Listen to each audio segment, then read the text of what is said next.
Vigilance അന്വേഷണത്തിന് പിന്നാലെ പ്രതിപക്ഷ നേതാവ് വി.ഡി. സതീശനെതിരെ ഇ.ഡി. അന്വേഷണം. പുനർജനി പദ്ധതിയുമായി ബന്ധപ്പെട്ട് വിദേശ നാണ്യ വിനിമയ ചട്ടം ലംഘിച്ചിട്ടുണ്ടോ എന്ന് ഇ.ഡി. പരിശോധിക്കും. വിജിലൻസ് പ്രാഥമിക അന്വേഷണം തുടങ്ങിയതിന് പിന്നാലെയാണ് ഇ.ഡിയുടെ വിവരശേഖരണം തുടങ്ങിയത്. ഏത് അന്വേഷണത്തെയും നേരിടാൻ തയ്യാറാണെന്ന് വി.ഡി. സതീശൻ.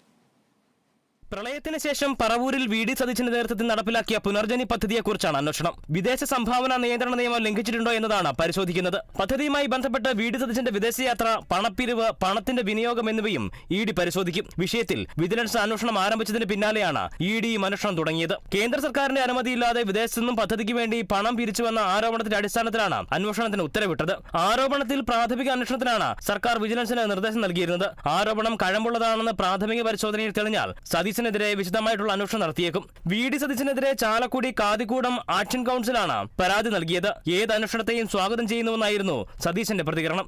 വിജിലൻസ് പ്രാഥമിക അന്വേഷണം നടത്തുന്ന സാഹചര്യത്തിൽ സ്വാഭാവികമാണ് അതുമായി ബന്ധപ്പെട്ട ഒരു ഇ.ഡി. അന്വേഷണം. യഥാർത്ഥത്തിൽ എനിക്കെതിരെയുള്ള പരാതിയിൽ പറഞ്ഞിരിക്കുന്ന ആരോപണം അന്വേഷിക്കാൻ വിജിലൻസ് അല്ല കോമ്പീറ്റന്റ് ആയിട്ടുള്ള ഏജൻസി. അത് എൻഫോഴ്സ്മെന്റ് ഡയറക്ടറേറ്റ് ആണ് കോമ്പീറ്റന്റ് ആയിട്ടുള്ള ഏജൻസി. ഇ.ഡി. അന്വേഷിക്കട്ടെ, എല്ലാ നടപടികളുമായിട്ട് അവരുമായിട്ട് സഹകരിക്കും. കാരണം ഞാൻ ആഗ്രഹിക്കുന്നത് ഈ കഴിഞ്ഞ 3-4 വർഷമായി ഇടയ്ക്കിടയ്ക്ക് ഗ്യാപ്പിട്ട് ഇന്റർവെൽ ഇട്ട് ഇങ്ങനെ ആരോപണം ഉന്നയിക്കുന്നതിന് ഒരു ഫൈനാലിറ്റി വരുമല്ലോ. Kerala vision news, Kochi.